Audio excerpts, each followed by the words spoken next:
case studies are the best way to tell a story in the business world, as far as I'm concerned, the best way to justify a program. And if you're, we know, Donna and everyone, we know that that very often companies that set up programs, incentive programs, are very bad at measuring results.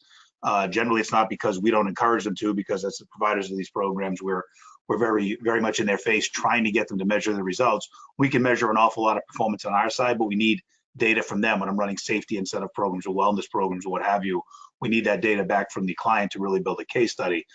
I think about Harvey Mackay. He wrote a book called Dig Your Well When You're Not Thirsty, and so it's more difficult to start something now that you haven't had as a normal part of your culture, but it's not impossible. And the sooner you start it, the sooner you'll have it. So the idea of gathering data, getting the reports back to show the effectiveness of these programs, to show that your turnover rate has gone down since you put a properly designed engagement program in place, to show that employees are happier on the job, morale is higher, customer service is better.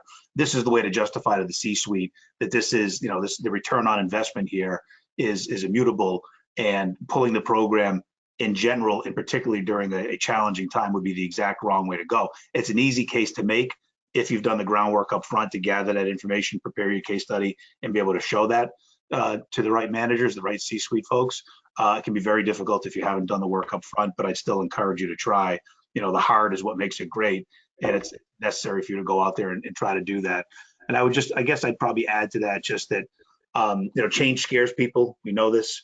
And so, it scares everybody. It scares managers, and it scares the C-suite as well. And so getting to the C-suite and explaining to them that the culture you do have is in part reliant on the communication vehicles and the connectivity derived from your employee engagement, recognition, reward, peer-to-peer program, whatever you have in that bucket.